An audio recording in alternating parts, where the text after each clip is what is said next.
Hello, I'm David Page. I was assigned Chapter 3, Social Cognition. For my presentation, I will be discussing schemas as related to accessibility. Social cognition is how people process, store, and apply information about other people and social situations. This includes people's attitudes, prejudices, stereotypes, discrimination, persuasion, and decision making. Schemas are mental structures people use to organize their knowledge about the social world around themes or subjects that influence the information people notice, think about, and remember. Schemas are likely to be used if they are high in accessibility, meaning if it's something we use often or are reminded by continuously. If used inappropriately, schemas can often reinforce stereotypes or bring our perceived thoughts of a certain idea to life. Demonizing blacks has been an issue in America for centuries due to how news outlets, Hollywood, and politicians sensationalize black crime. There's been a permanent stain on the perception of black people.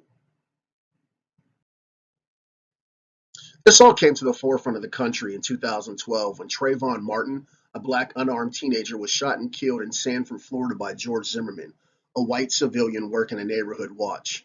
Zimmerman reportedly followed Martin, who was casually walking down the street late at night wearing a hooded sweatshirt, and then questioned the young man if he belonged in the neighborhood. In pursuit of the teen, a physical altercation ensued, which resulted in the death of Martin. This incident quickly became national news as civil rights activists and blacks across the country called for Zimmerman's arrest. He was eventually arrested, but acquitted. His defense was that his life was in danger. Zimmerman played the victim in an altercation that he started with a child and ultimately got away with murder. Why was this able to happen? The answer is quite simple. America has been conditioned to see blacks as being dangerous, violent, hostile, aggressive, and criminals. Since then, several other events like the one of Trayvon Martin have transpired, almost sequentially.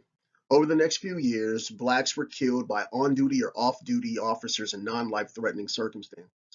With this came the formation of the Black Lives Matter movement, or BLM movement, a social political movement that protests police brutality, racially motivated violence, along with other social injustices against black people.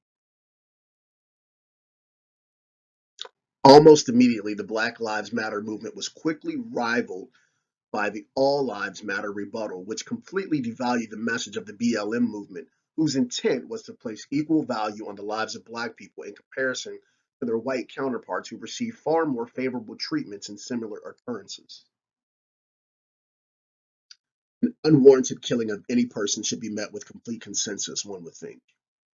But thanks to the blatant indirect brainwashing by those in power, a schema has been forced upon our society to see black as evil.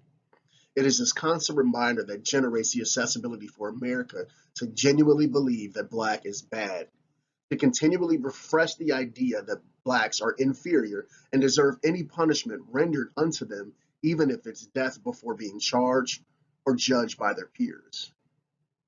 I will leave you with this quote from Nelson Mandela. No one is born hating another person because of the color of their skin, or his background, or his religion. People must learn to hate. And if they can learn to hate, they can be taught to love, for love comes more naturally to the human heart than its opposite. Thank you for your time. I hope you enjoyed.